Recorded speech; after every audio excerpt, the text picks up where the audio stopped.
Alors nous sommes le mercredi, on est donc 29 Heshvan et nous sommes arrivés d'Av Samrhe de Baba Messiah Samrhe. On était au milieu de la page, nouvelle Mishnah. Donc Matnitin, nouvelle Mishnah au milieu de la page. Matnitin, la Mishnah dit Marbin al Hasachar ve'en Marbin al Hamecher. On a le droit d'augmenter sur un loyer, mais on n'a pas le droit d'augmenter sur une vente. Qu'est-ce que ça veut dire? Ketsad, la Mishnah nous explique. Heskir lot hasero. Quelqu'un, il a loué donc un appartement. Ve'amarlo, il lui dit au locataire, Im me'arshav ata noten li harihu lecha be'esret sla'im lashana. Ve'im shel chodesh bechodesh sela lechodesh. Muta. Alors il lui dit comme ça. Donc je te loue l'appartement. C'est une cour, donc on va dire l'appartement.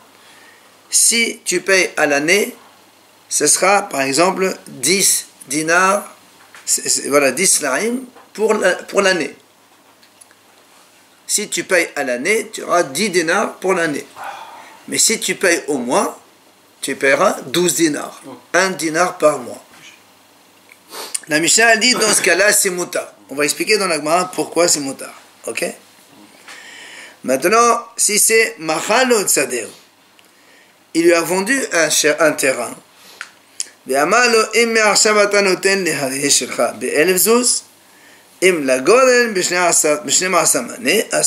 lui dit, si tu me payes maintenant, donc aujourd'hui on signe la vente, d'accord, tu prends le terrain. Si tu me payes maintenant, ça vaudra 1000. Et si tu payes dans quelques mois, le temps que tu fais la première récolte et que tu vends et que tu as de l'argent, donc tu me payes dans 6 mois par exemple, ce sera 1200. Ça c'est interdit. C'est un intéressant. Voilà. On va voir quelle est la différence. Moi, on va expliquer. Donc on a bien compris. Pour le salaire, le loyer, on a le droit d'augmenter sur un échelonnement. Et pour la vente, on n'a pas le droit d'augmenter si on diffère le paiement. Alors justement, quelle est la différence entre la Recha et entre la Sefa? Pourquoi dans le premier cas, donc le loyer, on a dit c'est permis, et dans la vente, on a dit que c'est assaut. Alors viennent Rabba et Rav Yosef de Amnet Albayo Schirut ena mishtalemet ella basof. V'hai kiman de la mata zimneh el-mikba lav agan natale. משמעות דאחי שווה בהדקה מלא ממעכשיו אתה נותן להריעו לך בעשם לשנה או זרעו דקה מוזיל גבה. Donc Rabba et Rav Yosef ils nous répondent et nous disent, parce que nous avons un principe que le loyer ne se paye qu'à la fin de la location. Le loyer ne se paye qu'à la fin de la location. Ça veut dire, quand je lui dis je te loue mon appartement,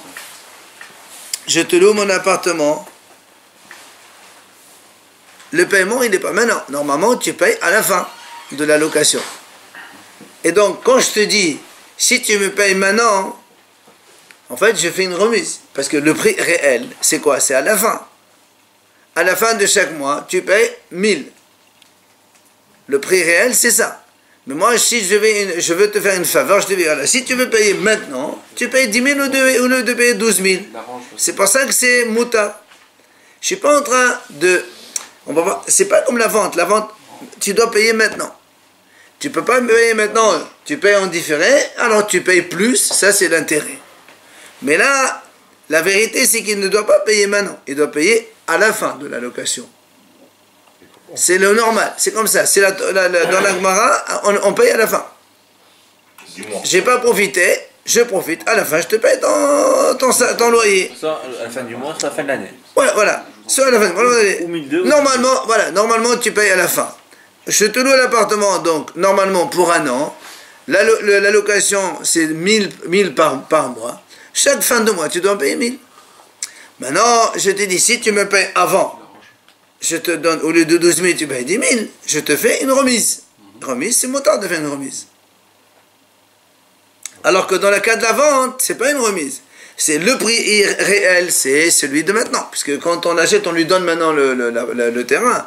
Le prix réel, c'est maintenant. Si tu payes plus tard, alors tu vas y payer plus cher, et ça c'est évidemment le salaire de l'attente, et ça c'est intérêt. Même s'il a profité des fruits, puisqu'il a la récolte alors on est dans les... Mais c'est à lui. Le salaire qu'il a profité. Non, c'est à lui. On lui vend le terrain, on lui donne maintenant le terrain, mais il paye plus tard. Alors, dans les mots, Rabba et Rav Yosef, tous les deux, ils ont dit le loyer ne se paye qu'à la fin. Vehai, celui-là. C'est pas encore arrivé le moment de encaisser la location. C'est pas aujourd'hui, puisque c'est à la fin qu'on encaisse. Donc, il n'est pas en train d'attendre le salaire de rien du tout. Il n'attend rien, puisque le paiement c'est à la fin, c'est pas maintenant. Le prix réel, c'est celui-là. C'est 1000 euros par mois, tu payes à la fin du mois.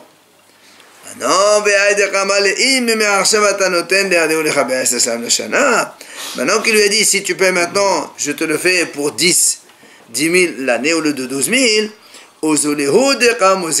il est en train de juste diminuer le prix, faire une remise, comme on dit aujourd'hui. Ça, c'est la location. C'est fa, donc la vente. On a dit quand on vend, c'est à sourd. Il dit comme c'est une vente, on doit prendre de l'argent maintenant. Si on vend, je te livre le terrain maintenant, le paiement se fait maintenant. C'est comme ça les transactions. Maintenant, qui lui dit si tu payes dans 6 mois, eh bien tu vas payer plus cher. C'est pour ça qu'on a dit ça c'est le prix de l'attente et c'est donc interdit. Donc c'est facile, hein? Donc aucun intérêt à attendre. La deuxième situation n'a pas existé. Justement, on vous dit que c'est un saut. C'est pas que c'est pas existé, ça existe, mais c'est un saut. Mais je ne ferai pas, puisque un c'est un saut, deux j'ai tout à perdre. Donc je ne fais pas. C'est comme ça qu'ils font, comment ils font les autres pour attendre? Tu payes plus t'en vas. S'il n'a pas d'argent, il vous dit voilà, je vous te paye par échelonnement, un petit peu chaque mois, et je vous donne 12 000 au lieu de 10 000. C'est comme ça qu'ils font tous. Amadava.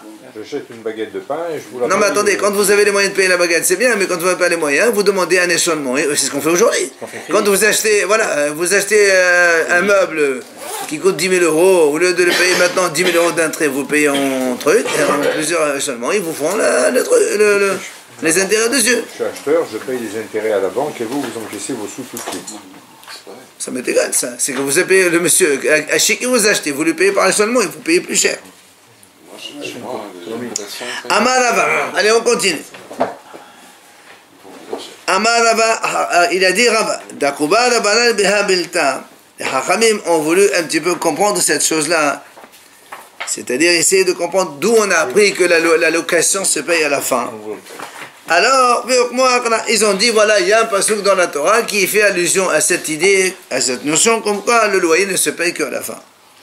Dans la Torah, c'est marqué que Schir Shana Beshana. La Torah dit comme ça, comme le loyer de l'année dans l'année. Hachamim ont dit, de là on apprend, Schirut Shanazo, Ena Meshanem Tela Beshana Aheda. Si on dit Schir Shana Beshana, Hachamim fait une allusion, comme quoi l'allusion, le loyer de cette année ne se paiera qu'à la fin, donc à la fin de l'année, au début de l'année prochaine. C'est de là on apprend que le loyer se paye à la fin. Juste une allusion dans la Torah. Alors, on a dit dans la Mishnah, donc si quelqu'un il vend un champ, un terrain, donc c'est le cas de notre Mishnah, il vend un terrain, il lui dit si tu payes maintenant, tu l'auras pour 1000, si tu payes à la grange, c'est-à-dire quand tu auras fait la récolte et que tu auras d'argent et que tu auras vendu, etc., ça coûtera 1200 euros. Ça c'est, on a dit dans la Mishnah, c'est assaut. Amar Rav Nachman. Trasha Shari. Rav Nachman il dit comme ça. Ce qu'on appelle Trasha, c'est Mouta. Alors c'est quoi la Trasha de Rav Nachman? Il dit, par exemple, il dit comme ça. Ce monsieur, il vend le terrain. Il lui dit, tu payeras dans 6 mois, ça coûte 12 000. Mais il ne lui dit pas, maintenant ça coûte 10 000. Il lui dit comme ça, le prix, lui-même, il augmente le prix. Par exemple, le prix, c'est 10 000. Il lui dit, tu payes dans 6 mois, ça coûtera 12 000. Il ne lui dit pas, si tu payes maintenant, ça coûte 10 000. Rav Nachman, il dit, dans ce cas-là, c'est permis. C'est Rav Nachman qui dit ça. Là, on est quoi, dans le thème de la location, là? Non, vente. La location, on dit tout, c'est montant dans la location. Alors, et Rami Barhama, il vient... Rami Barhama, il objecte à Rav Nachman. Certains disent c'est Rav Uqba qui a posé la question contre Rav Nachman. Il lui dit, comment tu dis que c'est permis? Voilà, nous on a vu dans la Mishnah, Assour. Et nous on avait vu dans le cas de la Mishnah, il lui a dit, si tu payes dans 6 mois, tu payes 1200 ou le 2000, c'est interdit. Pourquoi toi tu dis que s'il lui dit comme ça, c'est mouta? Alors il dit, c'est pas pareil. Là-bas, il lui a dit, si tu payes maintenant, ça coûte 1000. Tu payes dans 6 mois, ça coûte 1200. Ça, c'est assour.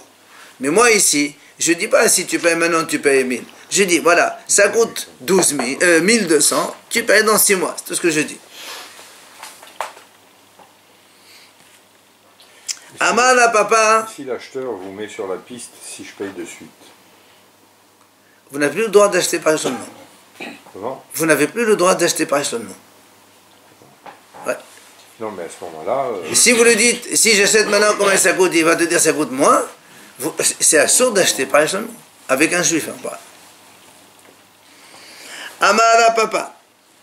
Trashadidi shari. La transaction, enfin ma transaction à moi, elle est permise, elle est autorisée. C'est quoi la transaction de Rapapa? On raconte que Rapapa, lui, c'était un vendeur de liqueur. Il faisait de la liqueur, il la vendait. Seulement, quand on fabrique la liqueur, c'est au mois de Tishri. Et quand le temps qu'elle se fermente et tout ça, on la vend au mois de on livre au mois de Nissan. Alors, si quelqu'un il vient acheter à Tishri, il va payer moins cher automatiquement parce que c'est pas encore produit fini. Mais s'il achète à Nissan, il paye le prix réel. Bien. Rapapa, lui, quand les gens ils venaient commander à Tishri, comme ils n'ont pas l'argent, ils vont se faire payer à Nissan. Il leur fait payer le prix de Nissan. Prix du cours. Prix de Nissan. Bah, imaginons, tu achètes aujourd'hui 100 litres pour 800 euros. Et si tu payes à Nissan, si tu payes maintenant, tu as de l'argent de payer maintenant, tu payes 800. C'est le prix de maintenant. Mais lui, comme eux, ils n'ont pas l'argent, alors il leur fait payer le prix de Nissan 1000 euros. À Nissan. À Nissan. D'accord. C'est normal. C'est pas méchant. C'est pas Nissan. Attends. Maintenant, ça veut dire. Attends. Ils ont rien versé, eux, alors. Pardon? Ils ont passé la commande. Non, ils ont passé la commande au prix de Nissan, pas au prix de Parce qu'il Tishri. va vendre un produit fini. Hein? Il paye le prix d'un produit fini. Oui, mais ils achètent aujourd'hui. Il réserve. Mais il va récupérer son produit fini. Appelle ça réservé si tu veux. Mais quand tu réserves maintenant, tu achètes au prix de maintenant, tu ne payes pas au prix de après. Non, pas maintenant. Mais non, mais alors quelle est la différence avec celui qui le prend maintenant? Alors attends, justement, c'est pour ça que... 2 secondes. Rapapa, il a dit, moi, c'est mouta. Pourquoi? Il va expliquer pourquoi. Shadi, il dit pourquoi? Maintenant, tu sais pourquoi c'est mouta chez moi? Parce que Shara, il a passé... Ma liqueur à moi, je ne la perds pas. C'est-à-dire, c'est toujours... elle est toujours bonne qualité, elle ne s'abîme pas. Zouzi, la salirna. J'ai pas besoin d'argent maintenant. Ça veut dire que même s'ils veulent me payer maintenant, moi, j'ai pas besoin. C'est moi qui leur rend service de prendre le réserve maintenant. Sinon, de toute façon, Sinon, j'aurais pu leur dire, monsieur, je veux rien, vous venez à Nissan, vous payez. mais le produit n'est livrable et consommable Que à Nissan, absolument. Donc la Absolument. définition de prix se fait sur Nissan, point. Oui, la seule chose, c'est que eux, ils viennent réserver à Tishri, il fait le contrat de vente à Tishri, comme quoi vous payerez le prix de Nissan. D'accord? C'est normal. Très bien, c'est normal, très bien. Classique. Donc ça, c'est un papa qui dit, voilà, pour moi, c'est mouta, je fais rien de problème. Amal et Rav Shishat parlaient de Rav Edi, de Rav Papa. Il vient Rav Shishat, tu lui dis, mais qu'est-ce que tu crois?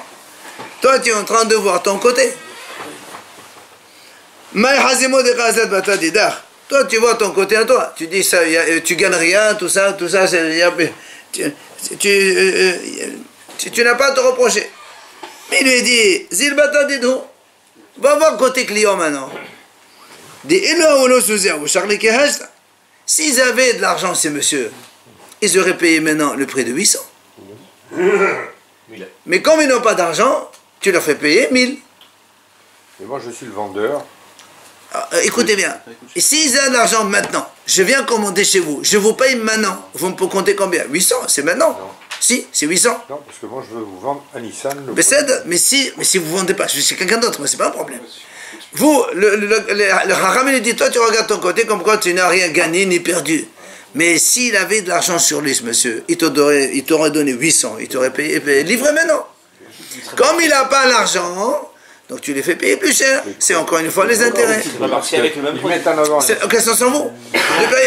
Qui vieillit, c'est dans ma cruche ou dans ta cruche, c'est la même chose. Le produit est le même. Créer une situation qui, pour moi, vendeur, n'a pas lieu d'être. Très bien. Voilà. Pour vous. Vous venez aujourd'hui pour dans 5 ans. C'est ce qu'il lui dit. C'est ce qu'il lui dit. Pour vous, c'est vrai que ça pose pas de problème. Mais côté client, ça pose problème. Il lui dit. Je te vends pas aujourd'hui. Ah bon, mais attends. C'est parce qu'ils n'ont pas d'argent maintenant. Allez. C'est parce qu'ils n'ont pas d'argent maintenant. Chaque c'est pour ça qu'ils te payent cher comme plus tard. Et là, c'est assaut. D'accord. Comment il n'a pas d'argent, il paye quand même 1000, c'est ça, j'arrive pas à comprendre. Non, il paye plus tard, il paye pas maintenant. Il paye non. Ah, il paye rien alors. Et non, il commande la vente maintenant et au prix de après. C'est une bonne commande. Hein? Non, on parle pas de ça. Allez, ça c'est Rapapa. Si le vendeur a besoin d'argent, cette situation peut se présenter. Parce que vous voyez que côté vendeur, c'est ce qu'il lui a dit. De ton côté vendeur, c'est vrai qu'il n'y a pas de souci, mais regarde côté acheteur, il y a un gros problème. Tu leur fais payer plus cher parce qu'ils n'ont pas d'argent. Le même problème est toujours là. C'est-à-dire maintenant, s'il avait l'argent maintenant, il aurait payé 800. Comme il n'a pas l'argent, il payera plus tard. Tu lui fais payer l'attente, 200 supplémentaires. C'est exactement les intérêts. Non, le produit est chez moi et je le vendrai qu'à Nissan. Et votre proposition ne m'intéresse pas, monsieur. Alors, c'est pas le cas. C'est pas le cas, parce que lui, il prend les commandes, parce que ça l'intéresse, évidemment. Parce que mais tout le monde est intéressé quand on achète. Attendez, vous avez des produits chez vous, vous êtes vendeur, vous êtes content qu'on vous achète. Il sera viable qu'en Nissan. C'est pas un problème pour moi. Allez. Amal Aframa, viens maintenant. Chut, allez, écoutez. Alors, regardez maintenant. Amal Aframa, encore un autre cas de Rav Hama. Trachat d'idée va daïsare. Écoutez bien. Rav Hama, il dit, ma transaction à moi, c'est sûr qu'elle est permise. Qu'est-ce qu'il faisait Rav Hama? Il donne, par exemple, on est à Marseille, il donne un produit, il vend à des gens un produit, par exemple, qui coûte ici, on va dire 1000, et il sait que le produit à Paris, il coûte 1200. Il le vend à des clients qui vont aller jusqu'à Paris pour 1200. 2 secondes. Et lui, il assume la responsabilité du trajet aller Marseille-Paris. S'il arrive quoi que ce soit, c'est lui qui assume. Voilà. Les autres arrivent à Paris, ils vendent 1200. C'est quoi l'intérêt de tout ça? C'est que les 1200, eux, ils vont acheter des marchandises là-bas à Paris, ils vont travailler un petit peu avec, ils vont revenir, et quand ils reviennent, ils le payent 1200. C'est normal, parce qu'il a rajouté le transport. Quel transport? C'est pas rajouté. C'est la garantie. Au cas où ils sont à voler ou un truc comme ça, c'est lui qui assume. Mais au retour, c'est eux qui assument la responsabilité de l'argent, évidemment. Donc, vous voyez comment ils vendent la marchandise ici au prix de Paris, au prix plus cher. Et qu'est-ce qu'ils gagnent les autres? C'est qu'avec l'argent qu'ils vendent à Paris, ils vont acheter et commercer là-bas. Donc, ils vont gagner un peu d'argent avec cet argent-là. Et après, ils viennent, ils lui remboursent ici les 1200. Rav Hama, il dit, moi, ça c'est permis. Maïtama, il explique pourquoi c'est permis. C'est facile. Je répète. Je vends ici la marchandise qui coûte 1000 à Marseille. Elle coûte 1000 à Marseille. Mais elle coûte à Paris 1200. Moi, je la vends au prix de 1200 à Paris. Et eux, ils l'amènent là-bas. Et moi, j'assume la garantie de transport d'ici jusqu'à Paris. Dès qu'elle est à Paris, c'est à eux. Ils la vendent, ils gagnent 1200 pour X nombre de qualités. Après, ils utilisent cet argent pour travailler avec. Ils achètent un autre produit là-bas. Éventuellement, ils l'amènent ici pour le vendre. Et vice-versa, donc ça coûte plus cher ici. Et ils gagnent un peu d'argent. Et après, ils me remboursent ici 1200 euros. Et il y a quand même un petit souci, non? Ah, c'est-à-dire que ça coûte 1000 normalement. Ça coûte ici 1000, tu le paies pour 1200. Il y a quand même un parce qu'il n'a pas d'argent. C'est le cours parisien. Mais tu le vends ici à Marseille pour le bill de 1200. Je sais pas, moi, vous ne comprenez pas qu'il y a un souci. Pour le 1200, c'est le coût d'assurance. On ne parle pas d'assurance ici. Alors, lui, il dit, allez, messieurs, il faut me laisser parler. Alors, Maïtama, il dit, pourquoi c'est permis, mon truc?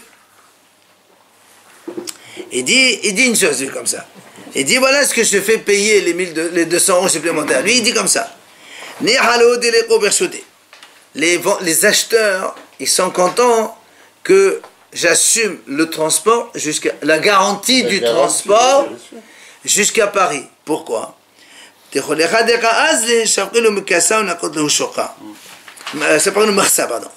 que quand ils font le trajet, s'ils rencontrent des gens de la douane, eux ils leur disent c'est pas notre marchandise, c'est la marchandise de Rav Hama. Alors ils laissent passer. Rav Hama, c'est Rav Hama. Et quand ils arrivent à Paris, ils disent c'est la marchandise de Rav Hama, comme c'est la marchandise de Hacham, ils les laissent vendre les premiers. Donc ils gagnent un petit peu sa renommée. Très bien. Sa renommée. C'est pour ça lui il a dit que c'est mota. Maintenant vient la Gemara, elle nous conclut sur toutes ces choses-là. La Gemara dit effectivement il a raison de faire ça, c'est permis. Parce que là aussi, en fait, il fait payer sa renommée. Il ne fait pas des intérêts. Il paye sa renommée, puisqu'il leur facilite la vente et tout ça. Et la Gemara conclut, Rabbi Lazar qu'on a vu précédemment. Rappelez-vous, Rabbi Lazar, il a dit que quand on fait Rebit Ktsutsa, c'est-à-dire quand on fait Rebit, ce qui est fixé d'avance, on peut la réclamer au tribunal, alors que Rabbi Yohanan, je crois, il a dit non. Et enfin, la dernière idée que la Mishnah nous ramène ici, c'est la halakha est comme Rabbi Yannai, Rabbi Lazar et Rabbi Hanan, c'est ça. Et la troisième idée, c'est Rabbi Yannai qui dit Malihen Malidmehen, ça on a vu ça avant-hier, quand on a dit que quelqu'un, le cas de la Mishnah, il a acheté du blé. Il vient, il lui dit donne-moi du blé. Il lui dit j'ai pas de blé, qu'est-ce que tu veux avec?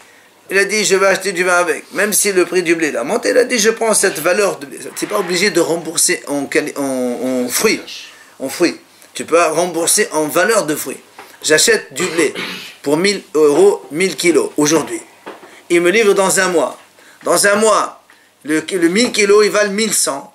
Donc il me donne mes 1000 kilos de blé. Ou même, il donne aussi 1100, il peut me donner s'il n'a pas de blé. Ou 1100. Ou 1100. Donc bien que ça paraît être un intérêt, on dit non, c'est mot. La valeur. Allez. Matiti, nouvelle Mishnah, écoutez bien encore. Moi,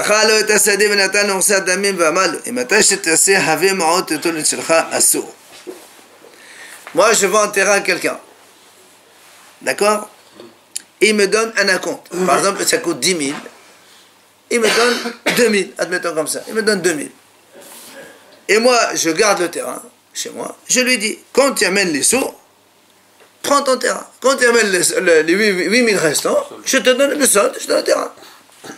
La Mishnah a dit, c'est assourd, évidemment. Parce qu'en attendant, tu es en train de manger les fruits. Imaginez quand dans 6 mois, lui, il vient, il te donne 8000 euros.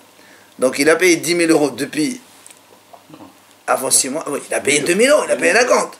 Il a acheté le terrain entre-temps, d'accord? Et toi, tu es en train de manger les fruits en attendant qu'il te paye le reste. C'est ça, ce sont les intérêts. Et alors S'il ne paye pas. S'il ne paye pas, tu lui donnes son argent. Ben voilà. Attends, justement, mais s'il paye, tu as mangé les fruits. Tu as mangé des intérêts. Il n'y a pas pire, il n'y a pas plus simple que ça. Attends, ne me dites pas il faudrait. On va voir ce qui a marqué. Le cas de la Mishnah est le suivant. Voilà, on te dit que c'est assaut. Maintenant, elle va au al-sadeo. Maintenant, je n'ai pas vendu. J'ai prêté de l'argent à quelqu'un. J'ai prêté 10 000 euros à quelqu'un. Et il m'a donné son terrain en gage. En garantie. Garantie. Il lui dit comme ça. Je te laisse un délai de 3 ans. Si d'ici 3 ans, tu ne payes pas, tu ne me rembourses pas ma dette, je garde le terrain. D'accord? Un délai de remboursement, comme dans tous les cas. Si tu ne payes pas, je garde le gage. Entre-temps, il peut se servir. Attendez. La Mishnah a dit, c'est bon, ça marche comme ça. Je te prête 10 000, tu me donnes le terrain en gage. Dans 3 ans, je te dis, si tu payes, je te redonne ton terrain. Tu ne payes pas, je garde le terrain, c'est terminé. La Mishnah a dit, c'est à lui, c'est bon, ça marche. C'est comme ça qu'il y avait un monsieur qui s'appelait Baitos Benzonin, il faisait comme ça. Il prenait de l'argent, il gardait un terrain en gage. Si l'autre il rembourse, c'est bon. S'il ne rembourse pas, il garde le terrain. Et l'argent? Entre-temps, il a le droit d'utiliser le gage. Attends, justement, la Gemara pose la question. Écoutez bien. La Gemara pose la question. Mi ochel perot. Qui va manger les fruits entre-temps? Pendant 3 ans, qui va manger les fruits? Évidemment, il y a un problème. Ravuna ome amad mocher ochel perot. Ravuna dit, le vendeur, c'est-à-dire le prêteur, exactement, c'est lui qui mange les fruits. C'est le vendeur. Le vendeur, c'est le prêteur. Oui, c'est l'emprunteur, pardon. Le levé. Ben oui, c'est lui qui a donné les sous. Ah, c'est lui qui mange les fruits. Ça lui appartient encore. Écoutez bien. Rabbanan il dit non. Le prix des fruits, on les laisse chez quelqu'un en attendant la situation finale. Si le monsieur, l'emprunteur, paye sa dette, donc il récupère lui le prix des fruits. Si l'emprunteur ne paye pas sa dette et donc le champ il est au prêteur, c'est les prêteurs à qui on va donner les fruits. Ça c'est Rabbanan. Oui, on laisse l'argent chez quelqu'un, on voit la finalité. Qu'est-ce qui se passe à la fin? Il le donne de suite, c'est mieux alors. Ah non, pas de suite. C'est logique, c'est la plus logique ça. À ce moment-là, l'emprunteur, puisqu'il sait...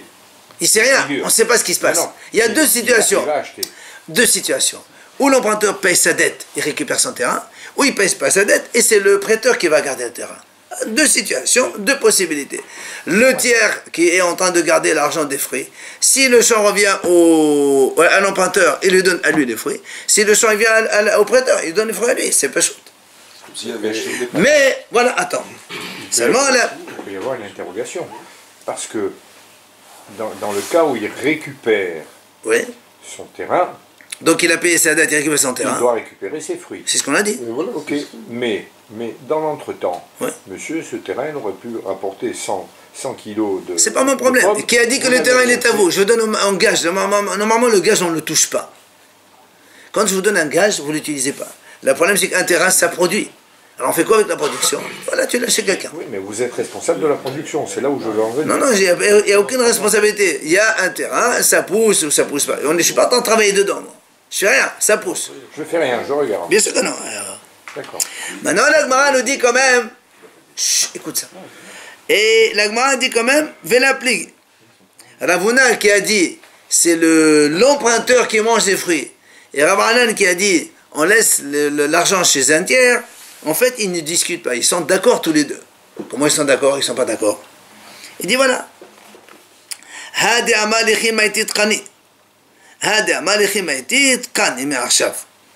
Gemara dit, ça dépend comment il a engagé. Soit il lui dit, quand tu me donnes l'argent, le terrain il est à toi. C'est-à-dire, il lui dit voilà, aujourd'hui on est donc en 5777, je te prête 10 000, tu as jusqu'à 3 ans. Si dans 3 ans tu m'amènes l'argent, d'accord? Le terrain il est à toi en 5777. Là, quand il lui a dit, c'est ça, quand tu amènes l'argent, il est à toi le terrain. Dans ces cas-là, le terrain, quand tu amènes l'argent, attends. C'est ça. Quand il a dit, quand tu amènes l'argent, le terrain il est à toi. Ça veut dire quoi? Tant que tu n'as pas amené l'argent, le terrain il est à moi. Donc c'est pour ça qu'il dit le mocher ochel perot. Le mocher, c'est le prêteur. C'est le prêteur, bien sûr c'est le prêteur. Mais s'il lui dit... Non, le mocher ici. Le mocher ici c'est le prêteur. Le premier cas, c'est la vente. Non, il vend le terrain, mon frère. Oui, mais ici, quand le monsieur il a prêté l'argent, d'accord, l'emprunteur il lui a donné le terrain, c'est à lui le terrain maintenant, il est chez lui. Maintenant, voilà, si tu n'amènes pas les sous, c'est moi qui le garde, sinon je te le donne. C'est moi qui suis comme ça comme ça. Non, compliquez pas la vie. Ah, écoute, c'est très simple. Lorsqu'il lui dit, je prends le deuxième cas, ça paraît plus simple. Il lui dit, lorsque tu amènes l'argent, le terrain il est à toi dès maintenant. Maintenant c'est aujourd'hui, pas dans 3 ans. Donc dans ces cas-là, qu'est-ce qui se passe? On fait comme le dit Rabbanan. Si BM il amène l'argent, donc comme le terrain est à lui, alors il le donne à lui. Mais s'il n'amène pas l'argent, c'est à moi. Ah, dans ce cas-là, il l'a acheté en... Mais là, le cas de Ravuna, c'est quand il a dit, quand tu amènes les sous, je te donne le terrain. Mais pas maintenant, il n'est pas à toi maintenant le terrain. Le terrain est à toi dans 3 ans quand tu amènes l'argent. Donc entre-temps, il est à moi. C'est comme si, en fait, que j'achète et je te revends. Voilà, ça, il a revendu de suite, en voilà. fait. C'est qui l'eau? Voilà, qui l'eau? Tu m'as vendu le terrain. Je mange les fruits. C'est pour ça que Ravuna a dit, je peux le manger les fruits. Et quand tu amènes les sous, je te revends une deuxième fois. C'est comme si. Même si c'est pas comme ça dans la réalité, on imagine que c'est ça. C'est pour ça que tous les deux, ils ne sont pas en train de discuter. Vous avez assimilé la notion de gage avec celle de la vente. Exactement. Tane Rav Safra. Maintenant, il vient Rav Safra, il nous enseigne. Dans la yeshiva, quand ils ont étudié chez Rabbi la notion de ribit, donc les intérêts, il dit comme ça. Pe'amim sheshnehem motarin. Pe'amim sheshnehem asurim. Ufa'amim she'amochel motar v'lokach asur. Ufa'amim she'lokach motar v'mochel asur. Donc, il y a Rav Safra, il dit, tu sais, il y a 4 cas ici. Il se peut que les deux ont le droit, tous les deux ils sont en droit de manger. Il se peut que tous les deux ils sont assourds de manger. Il se peut, un oui, l'autre non, et l'autre oui ou non. Il y a 4 cas possibles. Il va nous donner, Rava, il va nous expliquer en détail ces 4 cas. Premier cas, tous les deux ils ont le droit de manger les fruits de terrain. Comment ils ont le droit de manger? Il lui dit, par exemple, il lui a dit, moi je te prête 10 000. Lui il m'a donné un acompte de 2 000. Je lui ai dit, écoute, c'est très gentil. Toi tu acquiers dans le terrain les fruits correspondant à ta part 2 000. Donc tu manges à hauteur de 2 000. Moi je mange à hauteur de 8 000 en attendant la suite. Tous les deux ils ont le droit de manger dans ce terrain. Ça c'est bon. Maintenant, des fois les deux ils sont assourds. Pourquoi? Ça c'est le cas qu'on a vu tout à l'heure. Il lui a dit, quand tu amènes l'argent, le terrain est à toi dès maintenant. Alors comment on ne sait pas quand est-ce qu'il va amener l'argent, oui ou non? Ni lui il a le droit de manger, ni lui il a le droit de manger. C'est le cas de Rav Anan. Un tiers, on attend. Maintenant, le mocher c'est le prêteur. Il est permis, mais l'emprunteur il est assourd, c'est quoi?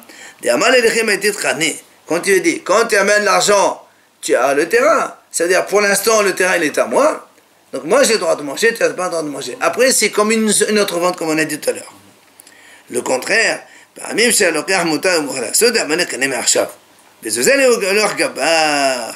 maintenant, si c'est moi, je suis donc moi qui prête l'argent, je suis interdit, lui il est moutard, comment?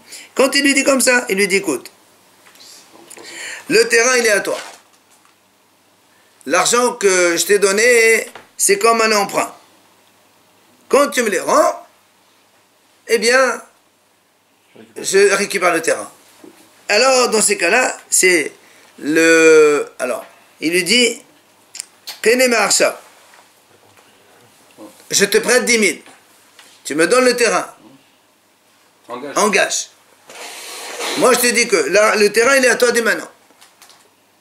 Ah bon? Non, pardon, c'est l'autre qui lui dit. Il dit, le terrain, garde-le comme si je l'ai vendu. Caution. Voilà, comme je l'ai. La compte que je t'ai donnée, Zouzaï, c'est comme un prêt que je t'ai prêté. Après, je te continue ou je te continue pas. Alors, évidemment, dans ces cas-là, c'est lui qui a le droit de manger, l'autre n'a pas le droit de manger. Ah ouais. Celui qui prête. Évidemment. C'est pas la formulation. Alors maintenant, le moine a dit, reprenons le premier cas. On a dit, les deux ils sont assourds. Dans quel cas? Quand il lui dit, on reprend. Je prête à quelqu'un 10 000, il me donne un acompte, donc 2 000. C'est ça on a dit. Et il lui dit, non, ça c'est Elva, pardon, non. Elva où je lui prête 10 000. Je prends un terrain en gage. Et je lui dis, voilà, le terrain, dès que tu m'amènes l'argent, le terrain il est à toi aujourd'hui. On a dit, les deux ils sont assourds. Comment c'est pas, c'est assourd tous les deux. La Gemara dit, c'est qui l'auteur de cet enseignement? C'est pas Rabbi Yehuda. C'est pas Rabbi Yehuda. Pourquoi c'est pas Rabbi Yehuda? Rappelez-vous, on a vu hier et avant-hier, Rabbi Yehuda dit, Tzad echad beribit mutar. Quand il y a un seul côté ribit, c'est mutar. Or ici, effectivement, il y a un côté où c'est permis, un côté où c'est assourd. Si moi, je prête 10 000, il me donne le terrain. D'accord? Imagine, moi, je mange. S'il ne me rembourse pas, c'est permis que je mange. Et si je mange, et s'il me rembourse et je lui rends le terrain, c'est la source que j'ai mangé, c'est les intérêts. Donc il y a un côté mouta, un côté assour. Or Rabbi Yehuda dit, dans ce cas-là, c'est mouta. Donc nous, quand on a dit les deux, ils sont assour, ça ne marche pas comme Rabbi Yehuda. Facile. D'accord?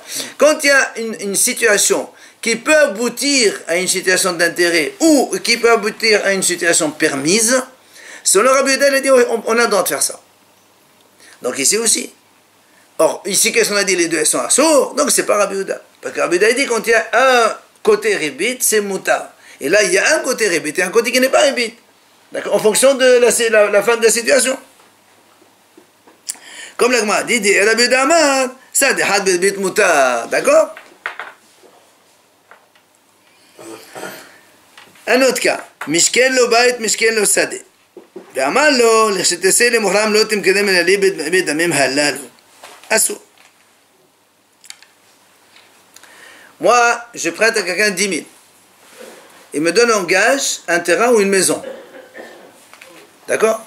Et je lui dis, écoutez bien, je prête 10 000, d'accord? Et je lui dis comme ça, la maison elle coûte 15 000. Je lui dis, écoute, je prends ça en gage, et à condition que quand tu veux les vendre, si tu veux vendre cette maison, tu me la vends à moi pour 12 000. Je répète, je prête 10 000, il me donne une maison en gage, la maison elle coûte 15 000. Je lui dis à condition que si tu veux la vendre à jour, tu me la vends à moi pour 12 000. Donc tu rajoutes 2 000. Ça c'est à saut. Il y a un intérêt. Évidemment. Puisque tu rajoutes 2 000, et alors que la vérité c'est que ça coûte 15 000, tu dois rajouter 5 000, mais comme tu lui as prêté les sous, alors lui il a acculé, il ne peut rien faire. Ou si on en fait un loyer entre temps. Attends, non. Maintenant, Béchauvier, Mouta. Mais s'il lui dit, écoute, à condition, donc je te prête 10 000, la maison elle est en gage chez moi, le jour où tu vas la vendre, qu'elle coûte 15 000, je te rajoute 5 000 et elle est à moi. C'est Mouta. Il n'y a rien de problématique. Le prix de la maison, c'est motard. Alors, là, on m'a dit, maintenant, bidamim halal ou assour. Qui c'est qui a dit le premier cas? Quand il lui dit, je te prête 10 000, tu me donnes ta maison en gage qui coûte 10 000. 15 000. Le jour, 15 000, pardon, oui. Le jour où tu vas la vendre, je te l'achète à 12 000, on a dit c'est assour. C'est qui a dit ça? Là encore on dit que c'est pas Rabbi Yehuda. Pourquoi c'est pas Rabbi Yehuda? Parce que Rabbi Yehuda il dirait dans ce cas-là c'est motard. Pourquoi c'est motard? Parce qu'il y a un côté rébit et un côté non rébit. Imagine qu'il ne va pas la vendre. Dans quelques mois il vient, il te dit voilà tes 10 000, rends-moi ma maison. Il n'y a aucun problème. Alors dans ce cas-là Rabbi Yehuda dit il n'y a pas rébit. Donc ça ne marche pas comme Rabbi Yehuda. Encore une fois. D'accord?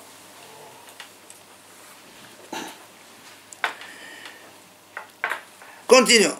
Machal bayit, machal sadeh. J'ai vendu une maison à quelqu'un ou bien un terrain. Je lui vends une maison. Cette fois-ci, c'est une vente. Ve'amallo, il lui dit, je te dis, voilà, je te vends la maison à condition que quand j'aurai l'argent, tu me la revends au même prix. La Hamim dit c'est assaut. Hein? Parce qu'il l'oblige à vendre au même prix. Ça veut dire en fait tu me fais un intérêt, voilà, en me vendant au prix que moi je veux. Ben oui. L'intérêt. En fait tu le bloques du coup en fait. Non, tu le bloques. En fait, il n'y a pas d'intérêt là. Regarde, hein? Il n'y a pas d'intérêt, c'est juste... Mais bien sûr, il y a l'intérêt. Regarde, je te vends une maison pour 10 000. Toi, tu me donnes 10 000. Je te dis à condition que quand j'aurai l'argent, c'est lui qui a vendu. C'est lui qui a vendu. Alors, il va habiter là-bas, c'est pour ça. Voilà, c'est ça. Donc, il a vendu la maison parce qu'il a besoin d'argent. Très bien. Maintenant, il lui dit, quand j'aurai l'argent, je récupère la maison au même prix. En attendant, il habitait là-bas. Ça, c'est assaut. Mais s'il lui dit, Si maintenant c'est l'acheteur qui lui dit, c'est pas le vendeur qui fait la condition. L'acheteur lui dit, écoute, donc moi je dis je te vends la maison pour 10 000. Lui il vient et me dit, tu sais, si tu amènes les sous, je te la rends. C'est lui qui me dit. Je ne suis pas obligé. Donc là, il n'y a pas d'intérêt. Parce que si j'ai envie de vendre, je vends. Si j'ai pas envie, je ne vends pas. Alors que dans le premier cas, il lui dit, je te la vends à condition que. Et là-bas, c'est assaut. Bien. Là encore, l'agma a dit, Matana, c'est qui l'auteur?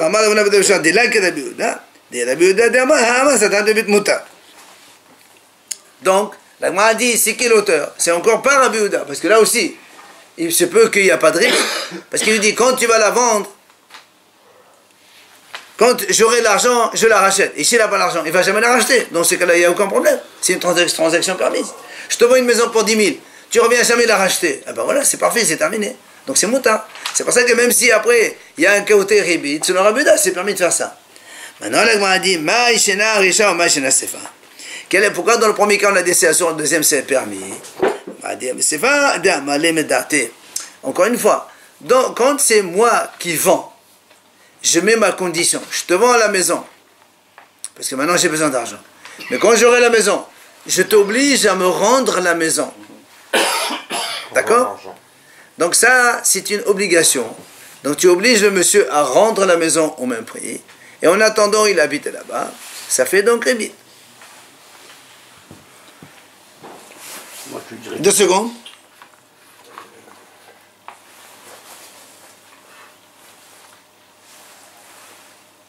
C'est ça. Donc ça veut dire que si je mets les conditions comme quand tu es obligé de me rendre la maison. Au même prix. Au même prix, oui. Au même prix. Ça veut dire que si tu ne me la rends pas, je peux te réclamer au tribunal et tu es obligé de me la donner.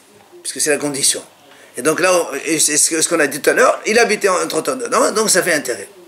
Maintenant, si dans l'autre sens, moi je vends la maison à quelqu'un pour 10 000, et lui gentiment me dit, tu sais, si tu veux ramener les sous, je te rends la maison, il n'y a pas de souci.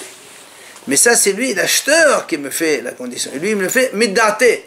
C'est-à-dire, il a voulu le dire. Il peut ne pas le dire, sans aucune pression de qui que ce soit. Il me dit, voilà, tu veux que je te rends la maison, il n'y a pas de problème, m'amène les sous, je te rends. Maintenant, si dans 6 mois, je vais, je dis, voilà, j'ai les sous, il me dit, monsieur, je n'ai pas envie de vendre. Eh bien, il a le droit. D'accord? Comme s'il n'est pas une obligation pour personne, c'est comme si, en fait, il me revend de façon autonome, indépendante, il n'y a aucun problème. Mais s'il a donné sa parole. S'il a donné sa parole quand il revient. Très bien, maintenant je ne veux plus. Oui, ou bien non, tu sais pourquoi? Tu sais pourquoi? Des fois, on va voir juste le sujet après. Demain, on le verra si Dieu veut. Des fois, quelqu'un, il veut consoler la personne. Il dit, quand tu auras les sous, je te la rends, il n'y a pas de problème. Parce que quand quelqu'un, il vend sa maison, il est triste. Il a besoin d'argent, il vend un terrain, il vend un bien, c'est un peu tristouné. Alors, il pour le réconforter, t'inquiète, si tu as les sous, je te la rends, il n'y a pas de problème. Il fait ça pour. On va voir justement, il y a cette notion de désir de réconfort du prochain. D'accord? Donc, c'est juste le sujet après qui vient. S'il lui rend la maison. Juste comme ça, au moins vous êtes. Aougavra, regardez, juste 2 mots. Aougavra, c'est le Béhadaï. Et un monsieur, il a vendu un terrain à l'autre. Sans garantie. Sans garantie. Ça veut dire que si quelqu'un te la prend, un éventuel créancier, c'est pas mon problème. Top. L'acheteur, il était un peu triste. Pourquoi? Parce que. L'acheteur était triste. Pourquoi? Ils sont sans garantie. Imagine que dans 2 mois, il vient, monsieur, il dit, ce monsieur, il me doit 50 000 €, donne-moi la maison, c'est terminé pour toi. D'accord? Amalé, le vendeur a dit, pourquoi? Amaya, c'est pas, c'est un problème. Écoute, il lui dit, je te promets, il lui dit, je te promets, que si on te la prend, moi je te rembourse tout intégralement, mais par l'autre. Amara est mort, pas tout même les balles, non. Amara, il dit, c'est de la parlotte, justement. Par l'autre, il est en train de le réconforter comme ça en plus. Mais ça engage en rien. Évidemment. Dans le papier marqué sans garantie, c'est sans garantie. Ouais, mais d'accord, la parole d'un homme, elle est... Mais non, c'est pour le réconforter qu'il lui a dit ça. Il était triste, le pauvre. C'est bon, allez, c'est bon, tape sur l'épaule.